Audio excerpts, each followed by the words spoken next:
Chero Manyo, maraming bawal gawin, hindi pa pwedeng bumalik sa showbiz. Kung bago ka lang sa channel na ito, huwag kalimutang mag-like, share, comment, and subscribe.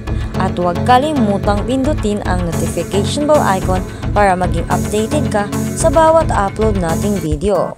Walang galit o tampo ang award-winning aktor na si Jero Manyo sa showbiz sa kabila ng masaklap na nangyari sa kanyang career. Yan ang sinisiguro ni Jero sa publiko nang makachikahan niya si Boy Abunda sa nakaraang episode ng Fast Talk sa GMA7 nitong nagdaang Biyernes, January 19.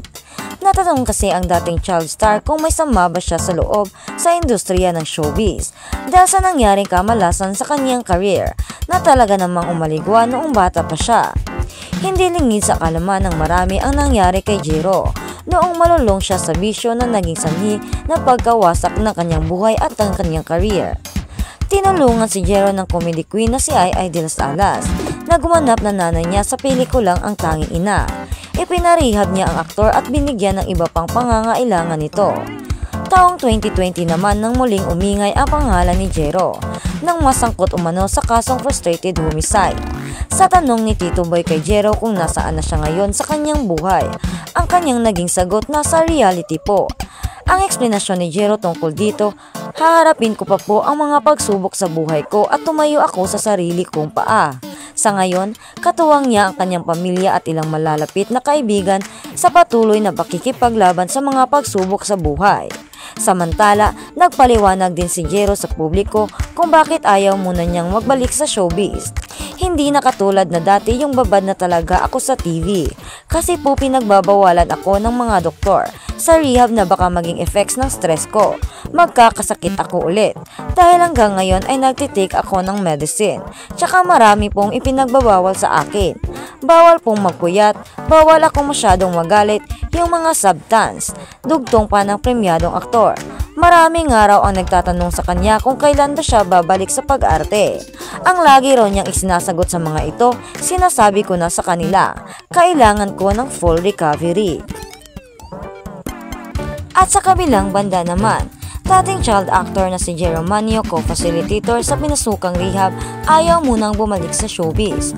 Mukhang tuloy-tuloy na nga ang pagbabago ng dating child actor na si Jero Manyo matapos mapariwara ng dahil sa illegal na droga.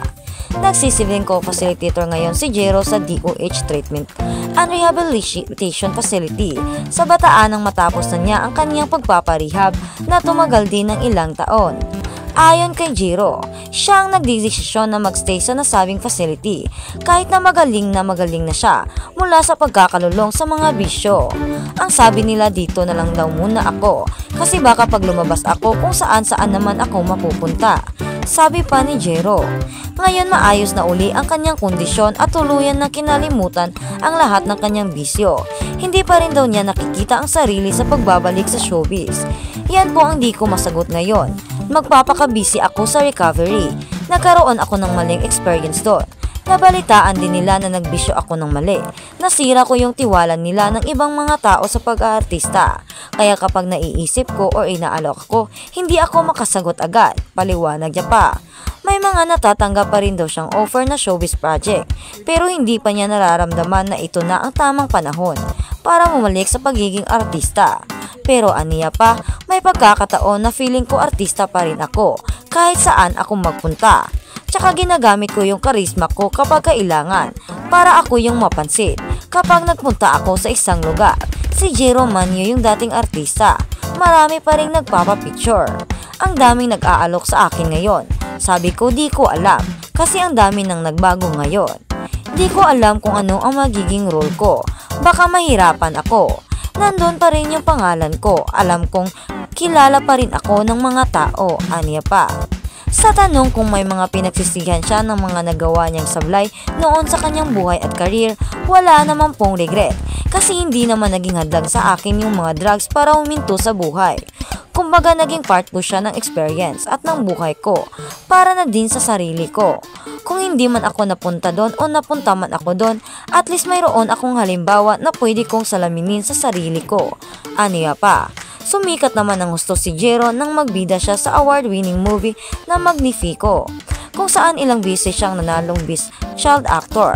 Tinulungan din siya noon ni Ai de las Alas at ipinasok sa rehab.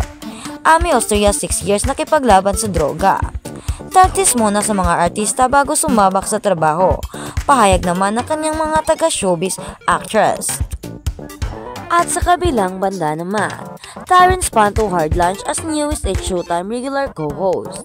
Dani pa ni Darren, kaka-hard lunch lang today as regular host, pero absent naman agad bukas. Dagdag pa niya, it's official, I'm part of the Showtime family na talaga.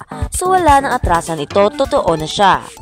Kinikilabutan at labis na kasiyahan ang nararamdaman ng kapamilya singer na si Darren Espanto dahil isa na siyang regular co-host ng It's Showtime. Kasabay ng makasaysayang contract signing ng GMA7 at ABS-CBN executives para sa pag-ere ng Kapamilya Noontime Show sa Kapuso Network.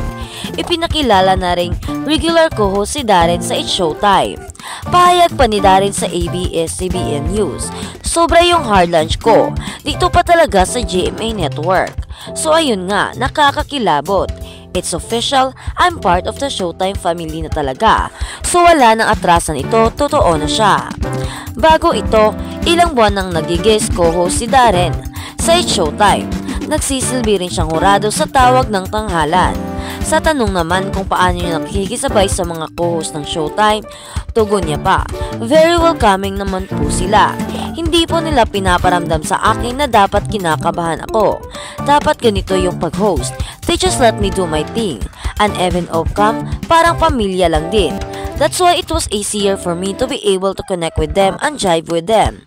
Sa ngayon, inaayos daw talaga ni Darren ang schedule niya dahil araw-araw ang It's Showtime at bahagi rin siya ng teleseryeng Can't Buy Me Love.